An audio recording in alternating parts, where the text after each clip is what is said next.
Mother-in-law chooses to attend my husband's cheating ex-wife's and her affair partner's wedding. I'm currently caught in an emotionally draining situation with my future mother-in-law, Susan, my fiancé Daniel, 34, male, and I, 30, female are planning our wedding, but Susan's blatant favoritism towards Daniel's ex-wife Lauren has created a toxic rift. The situation hit a boiling point when Susan informed us that she wouldn't be attending her own son's wedding because she had to attend Lauren's destination wedding with her affair partner instead. Let me give you the full story, because this situation is so messy. Daniel and I met 5 years ago through mutual friends. From the moment we started talking, there was a connection that felt natural and easy. Daniel is kind, patient, and emotionally grounded, everything I was looking for in a partner. Early in our relationship, he opened up about his past marriage to Lauren, which had ended 4 years earlier. He didn't shy away from the messy details and was refreshingly honest about his experiences. Daniel married Lauren in his mid-20s, and at first he thought she was the one. Lauren was charming and outgoing, but as their marriage progressed, cracks began to show. Lauren had a habit of lying, and she cheated on Daniel multiple times throughout their 6-year marriage. Daniel, being the forgiving person he is, gave her a chance after chance, largely because of pressure from his mother. Susan adored Lauren. She would constantly tell Daniel, she's such a good wife, she's just young and wild and no marriage is perfect, just be patient. Even when Daniel discovered Lauren in a long-term affair with one of his co-workers, Susan downplayed it, insisting it was just a mistake and that Lauren was only human. Eventually, Daniel couldn't take it anymore and filed for divorce, but the process wasn't smooth. Susan openly sided with Lauren during the separation, even inviting her to family events while Daniel was left out. When Daniel and I started dating, Susan's attitude toward me was immediately cold. She barely made an effort to get to know me and would frequently compare me to Lauren's. Always loved doing this. Or Lauren would have handled that better, were common phrases. It was awkward and exhausting. I tried to rise above it, thinking she just needed time to adjust to someone new in Daniel's life. Meanwhile, Susan and Lauren's relationship continued to thrive.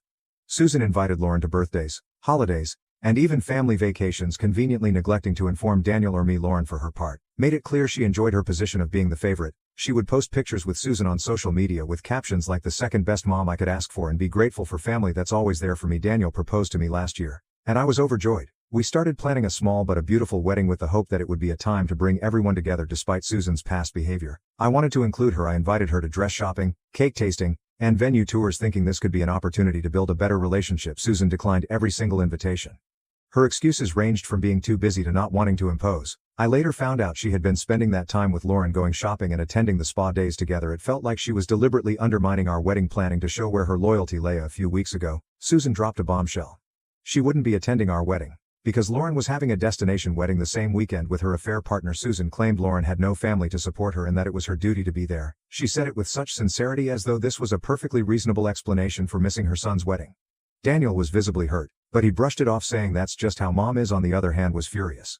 How could she prioritize Daniel's cheating ex-wife over her own son? I confronted Susan, asking her how she could justify her decision. Her response: Lauren needs me more than Daniel does. She doesn't have anyone else. This was the final straw for me. I was done trying to appease Susan or gain her approval. A few days after Susan's announcement, Daniel and I were talking about how to handle the situation. That's when I told him and later Susan that I was pregnant. It wasn't something we had planned to share so soon, but the timing felt right. I thought this news might shift her perspective and make her realize how important her son's family should be. Told Susan, if you can't show up for your son on his special day, then don't expect to be a part of our child's life. I was firm but calm, making it clear that this wasn't an idle threat. Susan didn't take it well. She accused me of being manipulative and using the baby as leverage. She claimed I was being spiteful and cruel for cutting her out when all she was trying to do was support a poor, lonely woman. Lauren. She ended the call by saying she had no choice but to attend Lauren's wedding and hung up on me. After our confrontation, Susan began making threats. She called Daniel, saying she was heartbroken and that we were unfairly punishing her. She even went as far as to say she would explore legal options to ensure she had access to her grandchild when they were born. It was absurd. The baby isn't even here yet, and she's already talking about lawsuits. To add insult to injury, I discovered through mutual friends that Susan was helping Lauren plan her wedding while actively ignoring our own. Lauren has even been bragging about how Susan chose her over us, adding fuel to an already toxic situation. Daniel has been incredibly supportive throughout this ordeal, but I know it's been hard for him. His relationship with Susan has always been complicated. On one hand, he craves her approval. On the other hand, he knows how manipulative and toxic she can be. He told me he's ready to cut ties if it means protecting me and our baby, but I can see how much this decision weighs on the rest of the family. Is divided. Some of Daniel's relatives agree that Susan's behavior is unacceptable, while others think we're being too harsh on her. Susan's sisters even suggested that I apologize to her for the sake of family unity. Meanwhile, is relishing the drama. She's been telling anyone who will listen, I'm jealous of her relationship with Susan and that I'm trying to isolate Susan from her family because I know that Daniel still loves her. What a bunch of. We're moving forward with our wedding, but it's sweet knowing Susan won't be there. I've made it clear that she won't be a part of our child's life unless she apologizes and demonstrates that she's willing to prioritize Daniel and our family. As for her threats of legal action, I'm not sure how serious she is. But the fact that she'd even consider suing us over access to our baby is alarming. We will look into seeing a lawyer when the baby is born. Reddit. Am I the a-hole for setting this boundary with Susan and telling her she's not welcome in our baby's life if she can't prioritize her own son? Op's mother-in-law's behavior is appalling. She's actively prioritizing someone who betrayed her son multiple times over her own family, and now she's doubling down by legal action over a child who isn't even born yet. Op has shown incredible patience by including her in wedding planning and trying to mend fences, but her blatant favoritism toward Lauren and her complete disregard for Op's fiance's feelings are unacceptable. Setting boundaries is the right move here for Op and for the well-being of Op's future family. And now let's hear the community's opinion. Not the a-hole. Your mother-in-law has made her choice crystal clear. She values Lauren over her own son and now over her future grandchild. It's shocking that she doesn't even seem ashamed of it. Good for you for standing up for yourself and your fiancé. The fact that she's willing to legal action instead of apologizing shows how manipulative she is. Stay strong and don't let her guilt trip or push you into changing your boundaries. Not the a-hole. Dealing with a toxic mother-in-law like this is incredibly difficult, and it sounds like you've been more than reasonable. You gave her chances to be involved in the wedding, and even after all her favoritism toward Lauren, you still hoped she'd step up for her son in her response to pregnancy, and the wedding situation shows she's not willing to prioritize anyone but herself. You're absolutely right to protect your baby from this kind of negativity. Stay firm in your boundaries and don't let her manipulate. You are not the a-hole. Your mother-in-law has crossed so many lines it's hard to count. She's prioritized your fiancé's cheating ex-wife over him, dismissed your feelings, ignored your wedding planning, and now she's to sue you over a baby that isn't even born yet. That's unhinged. It's time to cut her off completely. Your baby doesn't need that kind of toxic influence in their life, and neither do you. Stick to your boundaries and don't let anyone guilt you into backing down. You've done nothing wrong. My fiancé, 24, male, and I, 23, female, have only been engaged for about 6 months and didn't want to wait too long, so we'll be getting married in less than 3 months. We are only inviting about 50 people but decided to make our wedding as memorable as possible, so rented a villa on the mountainside for 10 days. The wedding will span over multiple days, with a combination of ceremonies from both my fiancé's culture and my own. The villa is near some scenic areas, hot springs, waterfalls, etc. So we have created an itinerary that involved all the invited guests and us visiting these places. We have already paid for a couple of the attractions like bungee jumping for the guests that wanted to participate in everything from the clothing of the bridal party to the trips nearby. My fiancé and I will fully cover the cost. We both earn well, so this is something we wish to do, as it will allow our families and friends to enjoy themselves without worrying about money. Well, my fiancé's older sister, I'll call her Allie, and her fiancé have not been able to come up with a decent wedding plan. Yet they have been engaged for a couple of years but do not earn as well as my fiancé and I do, so we couldn't afford an entire wedding.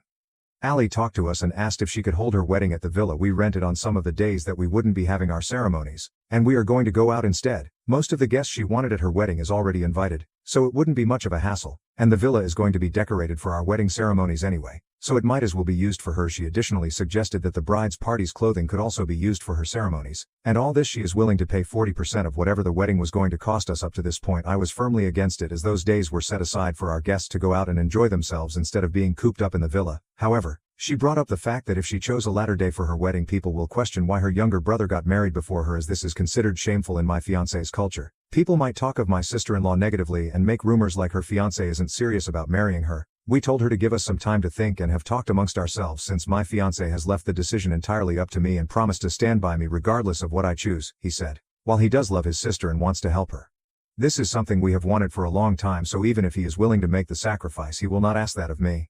Whatever the decision may be, we will present it as a collective decision vision rather than placing the entire weight on me. I don't know what I should do now. Should I let my sister-in-law have her way or go about my wedding as previously planned at the expense of upsetting her and possibly my fiancé's parents? Oh, this is interesting. I advise not to allow her to hold her wedding during your 10 days. She has been engaged for years, so she has no one to blame for the non-wedding. First, if you let this happen, you will never be able to celebrate your wedding as an occasion for you and your husband. There will be included for every anniversary. Second, I personally wouldn't want to have a wedding pictures that look almost the same as my sister-in-law. I can see why it would be convenient since everyone will already be there, and offering to pay 40% means she's not trying to mooch off of you if you decide to allow it. I would make her choose different outfits for the bridal party. Having it in the same location is one thing, but everyone dressing the same takes away from your wedding. It's a hard spot she's put you in. Just go with your gut. I'm currently engaged to my partner of 4 years, and we are expecting our first, slightly unexpected due to a birth control issue, but will be adored regardless, child. In a couple of weeks we live in New Zealand and have roughly similar asset levels going into getting married, so we weren't planning on getting a prenup. However, my grandmother 98 has recently been very unwell and isn't expected to live another year when she dies. The remaining wealth from the former family dairy beef farm will be divided between their children, grandchildren like me, great-grandchildren like my child, with a predetermined 1/3 of the total going to each generation. There are some major caveats to inheriting anything that include: 1. Anyone eligible must prove via DNA to be related to her. This is largely because one of my uncle's wives cheated around the time their first child, who is now 18, was conceived, even though my uncle adore her like a daughter, and the whole thing has been old news for a long time. This has dug it back up again, and she will likely, pending test, not inherit anything, as it's clear she's not a full sibling to her two brothers based on her appearance. 2. Spouses don't get anything if they have a prenup or are divorced. 3. Children of divorced marriages don't get anything, even if they prove a relation. 4. Children of prenup marriages don't get anything even if they prove relation. This was largely influenced by the oldest of my uncles, who was twice divorced with 3 kids who he lost custody of and is currently in up marriage to a girl half his age, and he loves gloating about how watertight the will and trust are. Given my grandmother's ill health, my parents are pushing me to get a prenup, as this will disqualify my child, leaving my niece the only great-grandchild eligible to inherit anything. This is because my sister was a teen parent who has had continual D issues and is very much skint and supported by our parents due to the number of cousins there are. My sister and I won't get much from the 1/3 of our generation share, but my niece will get the entire 1/3 share for her generation. My parents believe they can use my niece's share to set my sister and her child up with a house and passive income, and think it would be unfair for my child to be included in the inheritance, as my partner and I have no financial issues. Now, I love my sister, but this is ridiculous. She can't be trusted with a nice vase because she will try to fleece it for money. Giving her a substantial amount of money and expecting her to suddenly change will only end badly.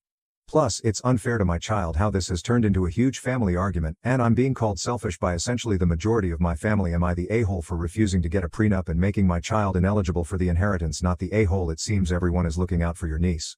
And sis, there may be a situation or time when you guys may be in a difficult spot and might need that money in the future for your child. You've got to think what is the best option for you and your child. And if that is not a prenup, then stick to your decision. My immediate family is anyway. Multiple members of the extended family are at my parents for supporting my sister and helping her retain custody of my niece, because if she was forced to give her up, then she'd become ineligible to inherit, and then the inheritance would be divided in half by generation instead of in thirds, which would obviously benefit my uncles in particularly. Not the a-hole. Your grandma has some weird ducking rules. Say, your niece, well, sister, would stand to get $100,000, she'll still get $50,000. That's money your sister has done literally nothing for. It's just bonus money. You were never planning on getting a prenup by the looks of things, because you don't feel it's needed, etc. You definitely don't want to get one to intentionally disqualify your child from your grandma's inheritance that your family thinks you should. Is also ducking weird. You could promise to put half into a bank account for your child to use once she reaches 18, 21, 25, or whatever, and the other half to go towards expenses as she grows. If you're perfect financially comfortable, then you could put it all away for her in something which earns interest. But honestly, your family has no right to the information about what you choose to do with the money your grandma is leaving your child. If you never wanted the prenup in the first place, and getting one would stop your child getting bonus money, doesn't get one of my 23 female brothers is 32, male, and has always had a strained relationship with my brother. Is a devoted Roman Catholic with very conservative views. I am a liberal lesbian. We have never seen eye to eye, but regardless of this, our father's 64 male love has always been able to tie the family together. He worked extremely hard for his business and to provide a good life for our family, even when doing it alone. My mother passed of cancer when I was about 4, and he never remarried.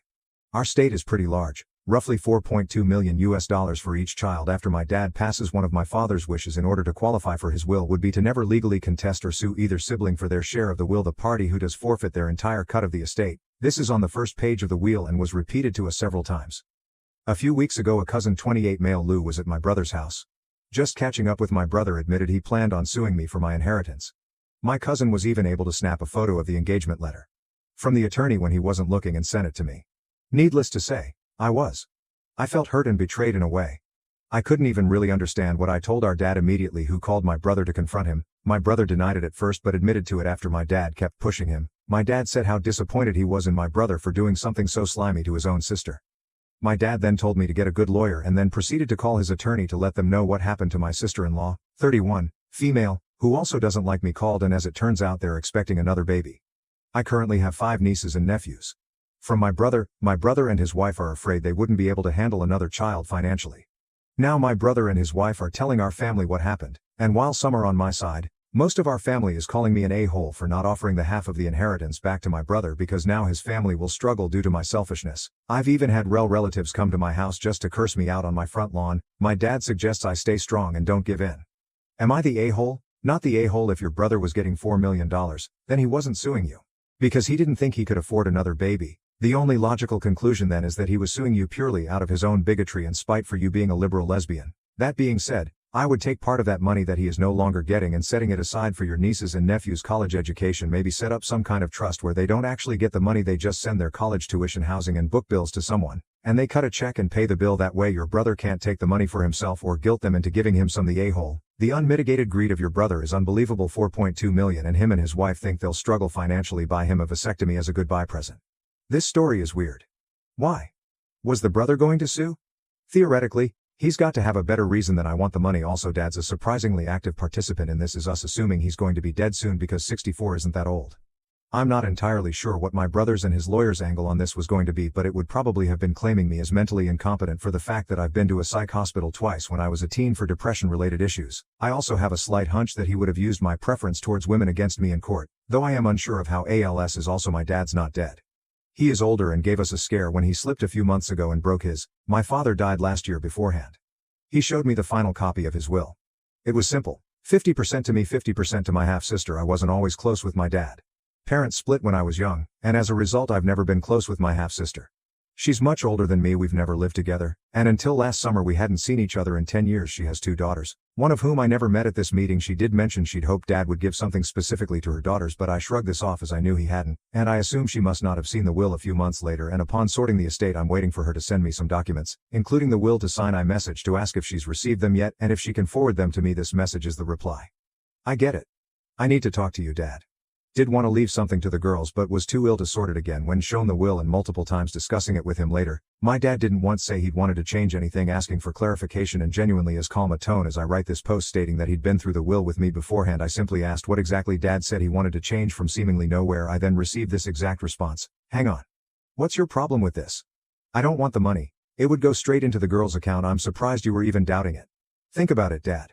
Love my girls, and one of them looked after. I spent a lot more time with Dad, so had more opportunities to discuss this. He even had their bank details in the care home, but I couldn't ask him to call the bank as he was too ill and too tired. Ducking. Are you for real? Asking her to calm down? Stating all I ever did was ask what Dad said and how much he wanted to give them. I eventually get clarification that they never discussed specifics. He just said he wanted them looked after despite not being close with them and not having even met both daughters. As someone with no children of my own, I had previously considered offering some of the money as extra to them, but due to being largely kept out of the loop of the funeral organization and in the end only being told about the burial of the ashes literally less than 48 hours beforehand, I realized that we really aren't close. That's not my concern, and if that's what Dad really wanted, he'd have included it in the will in the first place. This latest exchange just seen that feeling. Would I be the a-hole for this again? We're not close, and I can tell you with certainty that once this is over we'll go back to rarely speaking to each other, but they are technically my nieces, not the a-hole. She got 50%, she is fully capable of giving. Setting aside some of it for her daughter sounds like she's just trying to get you to cough up more of yours, not the a-hole. Your father would have left the girls money if he wanted to. My assumption is that he split the estate in half, assuming your half-sister would take some of her inheritance and leave it to her girls instead of keeping it all to herself. You have no obligation to give away any part of your inheritance. Was his will reviewed prior, and no changes were made as you said? He never mentioned the granddaughters keep your money.